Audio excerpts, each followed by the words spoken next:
Class 10th के वैदिक गणित के इस वीडियो में आप सबका स्वागत। आज हम वैदिक गणित में सूत्र परावर्त्य द्वारा भाग करना सीखेंगे। मैंने आपके सामने 4 क्वेश्चन लिखे हैं, एक एक करके हम इसका सॉल्यूशन देखते हैं कि सूत्र परावर्त्य क्या है और किस तरह से इसका हम भाग करते हैं और क्या इसका प्रोसेस रहता है। तो सबसे पहले आपके सामने देखिए क्लास 10th की बुक से ये क्वेश्चन नंबर 16 है, जिसमें 1154 के अंदर हमें 103 का भाग देना है। जैसा कि पिछले वीडियो में डिस्कस किया है कि 103 है तो देखो नियर टू 100 है, 100 के पास है, इसलिए इसका आधार हम लिखेंगे 100। फिर 103 100 से कम या ज़्यादा है ये देखते हैं, तो हम ये देखते हैं कि 103 क्या है, 100 से ज़्यादा है, तो विचलन आएगा इसका 0.3, यानी कि 100 से ये 3 ज़्यादा है। फिर मैंने एक शब्द लिखा आपके सामने परावर्त्य रूप, यानी एक परिवर्तित किया हुआ रूप। परिवर्तित किया हुआ रूप यहाँ पे क्या मतलब हुआ कि जो विचलन आया है उसका निशान बदलना है, यानी विचलन हमारे को यहाँ जैसे पॉजिटिव का 3 मिला है, प्लस का 3 मिला है, तो इसका जो परावर्त्य रूप होगा वो माइनस का 0.3 होगा। हर भाग के अंदर हमें ये प्रोसेस को अप्लाई करना पड़ेगा, इसलिए आप इसको अच्छे से सीख लीजिएगा कि -0.3 को हम एक और तरीके से लिखेंगे, जो एक वैदिक मेथड में एक ट्रिक है जिसमें हम ऊपर बार लिखते हैं। 0 पे बार नहीं लगाओ तो भी चलेगा, लेकिन मैं आपको कन्फ्यूज़न ना रहे इसलिए बार लगा देता हूँ दोनों पर। फिर क्या करते हैं कि जो हमें इसका परावर्तीय रूप मिला है, यानी परिवर्तित किया हुआ रूप मिला है, उसको हमें यहाँ लिखना है, ये ध्यान रखें। फिर जिस संख्या का भाग देना है उसको मैंने आपके सामने यहाँ लिख दिया 103, जिसका भाग देना है 100 के नियर है, इसका आधार हो गया 100। तो 100 में देखिए 2 0 होने की वजह से जिस संख्या में भाग देना है उसके दोनों अंक पीछे वाले इकाई और दहाई वाले अंक हम लास्ट कॉलम में लिख देंगे, और बाकी जितने भी अंक बच जाते हैं वो हम मिडल बॉक्स में यानी बीच वाले कॉलम में लिखेंगे। फिर क्या करते हैं देखिए, जैसे हमने निखिलम विधि में किया था उसी तरह से ही काम करना है। सिर्फ ये चीज़ नहीं है कि इसका रूप जो है वो परिवर्तित हो जाता है, यानी परावर्ती रूप हमें मिलता है। तो निखिलम विधि में हमने क्या किया था कि जैसे फर्स्ट डिजिट को हम सेम टू सेम नीचे लिख लेते हैं, फिर हम इससे इंटू करवाते हैं। तो देखिए मैं इसको इससे इंटू करवा दूँ तो 0.3 ही मिला। हमारा रूल ये है कि डिजिट के नीचे डिजिट रखने का, ये ध्यान रखें। यहाँ पे कोई ब्लैंक स्पॉट में खाली जगह में आपको कोई भी अंक नहीं लिखना है। फिर देखिए 1 में से 0 जाने पर कोई फ़र्क पड़ा नहीं है, इसलिए ये एज इट इज़ 1 रहेगा। और फिर इस 1 को हम 0.3 से इंटू करवा देते हैं। तो देखिएगा आप, ये इस तरह से हमें प्राप्त हुआ है। और क्योंकि मैंने आपको ऊपर बताया कि जो नेगेटिव निशान को हम वैदिक में ऊपर बाहर भी लिखते हैं, तो यहाँ देखिएगा 4 में से ये 3 को घटाना है, 1 मिलेगा, और 5 में से ये 3 गए तो 2, और 0 जाने से कोई फ़र्क पड़ा नहीं, इसलिए 5 में से 3 घटाने से सीधा हम क्या लिखेंगे 2। इस प्रकार हमें जो यहाँ संख्या प्राप्त हुई है ये हमारा भागफल होगा, और ये जो 21 है जो हमारा शेषफल होगा। बहुत ही आसान ट्रिक है ये, बहुत ही सिंपल तरीका है। निखिलम और परावर्ती विधि मिलती जुलती है, थोड़ा सा आप ध्यान रखें कि चेंज क्या हो रहा है।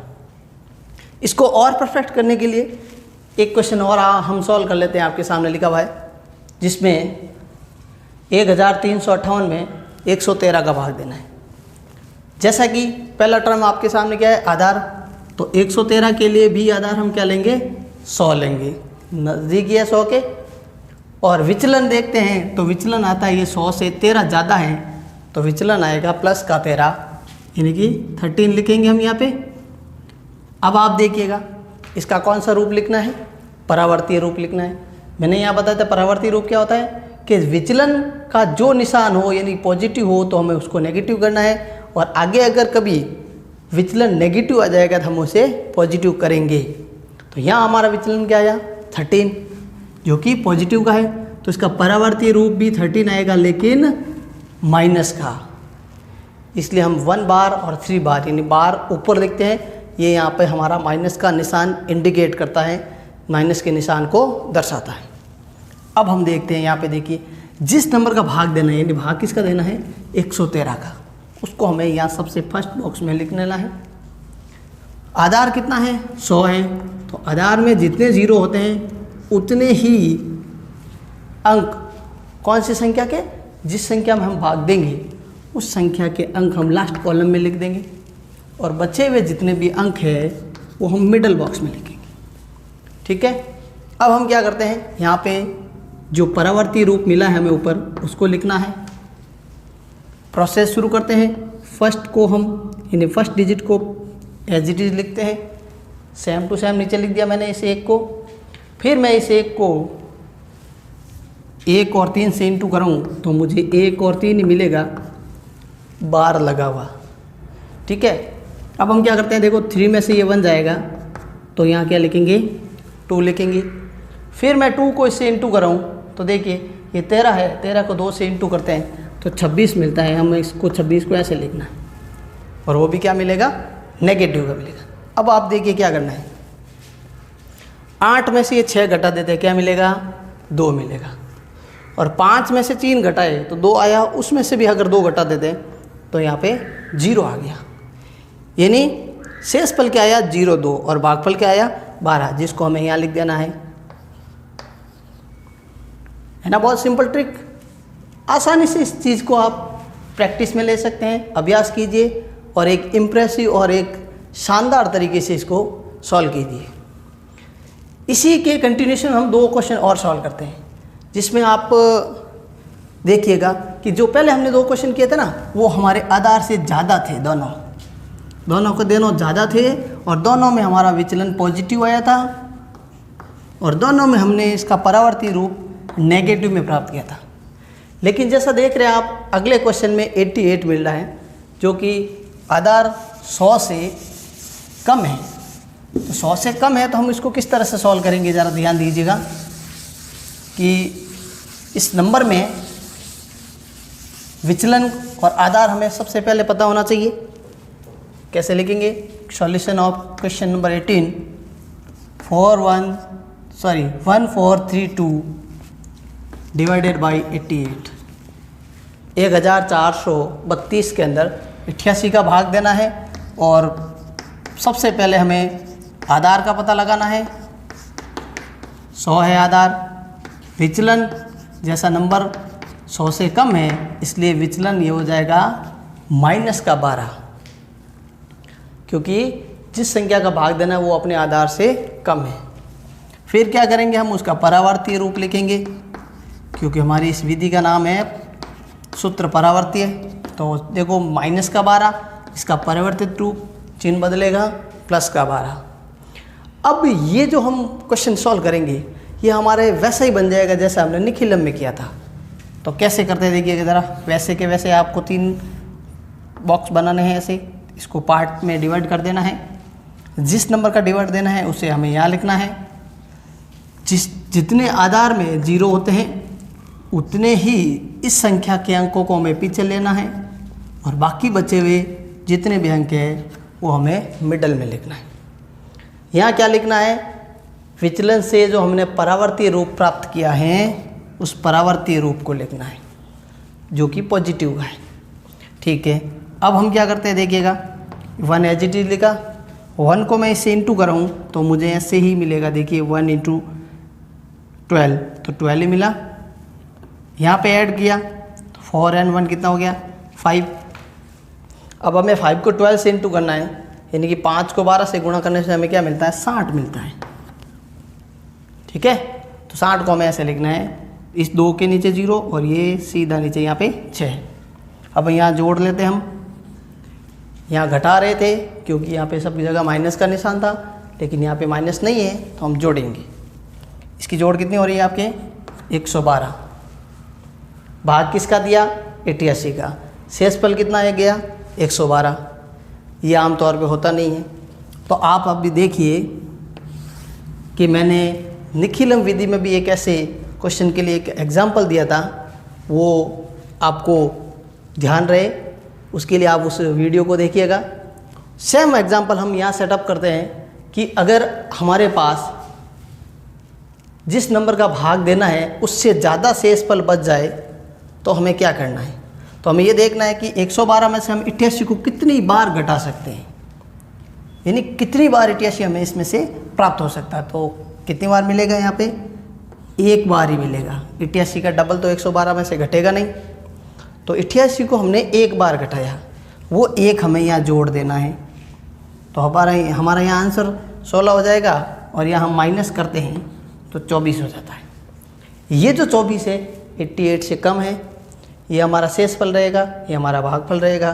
तो आप लिख सकते हैं कि यहाँ पे हमें भागफल के रूप में क्या प्राप्त हुआ है, भागफल के रूप में हमें 16 प्राप्त हुआ है, जो पहले 15 था, एक हमें बाद में जोड़ने पे प्राप्त हुआ 16 पे, और शेषफल जो है वो मिलेगा हमें 24। ठीक है ना। ये थोड़ा क्वेश्चन डिफरेंट इसलिए रह गया क्योंकि यहाँ पर शेषफल दिए हुए संख्या, जिस संख्या से भाग दिया उससे ज़्यादा आ गया। ठीक है। अब एक लास्ट क्वेश्चन बचता है जो 123 का हम डिवाइड करना सीखते हैं। बहुत ही अच्छे तरीके से आप इसको प्रैक्टिस करेंगे जिससे कि एक नया और डिफरेंट तरीका आप सीख पाएँ, और ना केवल सिर्फ 10th के, बाकी अदर कंपटीशन के लिए भी आपको अगर इन फ्यूचर ज़रूरत पड़े तो ये अप्लाई कर सकते हैं। हमें यहाँ पे भाग देना है, देखिएगा 14,885 में 123 का। ठीक है, बहुत ही सिंपल प्रोसेस है, ये भी देखिएगा। सबसे पहले हम क्या लिखेंगे, यहाँ पे आधार क्या है हमारा। तो जनरली ध्यान देना कि ऐसी संख्याओं में आधार हमेशा 100 ही लेना है, जो 100 के रेंज में हो, थोड़ी बहुत ऊपर या थोड़ी बहुत नीचे। अब हमें याद है कि विचलन के रूप में क्या मिलेगा। ये देखो 123 100 से 23 ज़्यादा है, 23 ज़्यादा है। विचलन मिलते ही इसके रूप को हम परिवर्तित कर लेते हैं। तो परावर्ती रूप हमें मिलेगा इसका माइनस का 23, जो हमने इस क्वेश्चन से पहले 2 क्वेश्चन में किया था। ठीक है। अब देखिएगा यहाँ पे क्या प्रोसेस रहेगी हमारी, ऐसे कैसे इसको सेटअप करना है, इस तरह से इसके पार्ट करने हैं। जिस नंबर का हमें डिवाइड देना है उस नंबर को हमें यहाँ एंटर कर देना है। हमारे पास आधार में 100 है और 100 में जितने 0 हैं उतने अंक हमें लास्ट में लिखने हैं, और बचे हुए, ये देखिए 100 में 2 0 है तो 2 अंक मैंने यहाँ लिख दिए, और बचे हुए 3 अंकों को यहाँ लिखना है। ये ध्यान रखें, अगर 3 से ज़्यादा भी अंक होते तो भी हम यही लिखते। यहाँ हमारा क्या रहेगा, परावर्ती रूप। तो यहाँ पे परावर्ती रूप नोट कर लीजिएगा, माइनस का 23 फर्स्ट नंबर हमें सेम लिख देना है। क्या आ जाएगा, यहाँ पे 1 आ जाएगा। 1 को इससे मल्टीप्लाई करने से, इंटू करने से कोई फ़र्क पड़ा नहीं है, सेम ही 23 रहेगा। ठीक है। अब 4 में से ये 2 माइनस कर देने हैं तो हमें क्या मिलेगा, 2 मिलेगा। ठीक है। अब इस 2 को फिर इससे इंटू कराना है। तो देखिए 23 का डबल होता है 46, तो 4 हमें यहाँ लिखना है, 6 हमें यहाँ लिखना है। रूल ध्यान रखना, डिजिट के नीचे डिजिट, यानी अंक के नीचे ही अंक आएगा। अब हमें यहाँ देखिएगा 8 में से 3 और 4 दोनों माइनस के साथ घटेंगे तो क्या मिलेगा, 1। वो 1 फिर इससे इंटू करवाने पर हमें यहाँ पे क्या मिलेगा, देखिएगा 23। किसका 23 है, ये माइनस का। ठीक है। अब जैसे ही हम सारी प्रोसेस करते करते लास्ट कॉलम में चले जाते हैं, हम यहाँ पे सॉल्व कर लेते हैं। अगर जोड़ना है तो जोड़ लेंगे, घटाना है तो घटा लेंगे। जैसे यहाँ हमने जोड़ की थी, लेकिन यहाँ पे माइनस का निशान है, घट जाएगा। 5 में से 3 गए, बच गया 2, और इस 8 में से ये 8 गए तो क्या रह गया, 0। यानी हमारा अब भागफल क्या प्राप्त हुआ, देखिए भागफल हमें मिला है 121, और शेषफल यानी रिमाइंडर मिला है 02। क्वेश्चन यानी भागफल हमारा क्या आया 121 और रिमाइंडर हो गया 02। बहुत ही आसान और सरल तरीका, सिंपल ट्रिक है। उम्मीद है आप इस तरह से ट्रिक को खुद प्रैक्टिस करेंगे और ज़्यादा से ज़्यादा वैदिक पर अपनी कमांड मजबूत बनाएंगे। इसी आशा के साथ आप सबको एक बार फिर से धन्यवाद, बहुत बहुत अभिनंदन।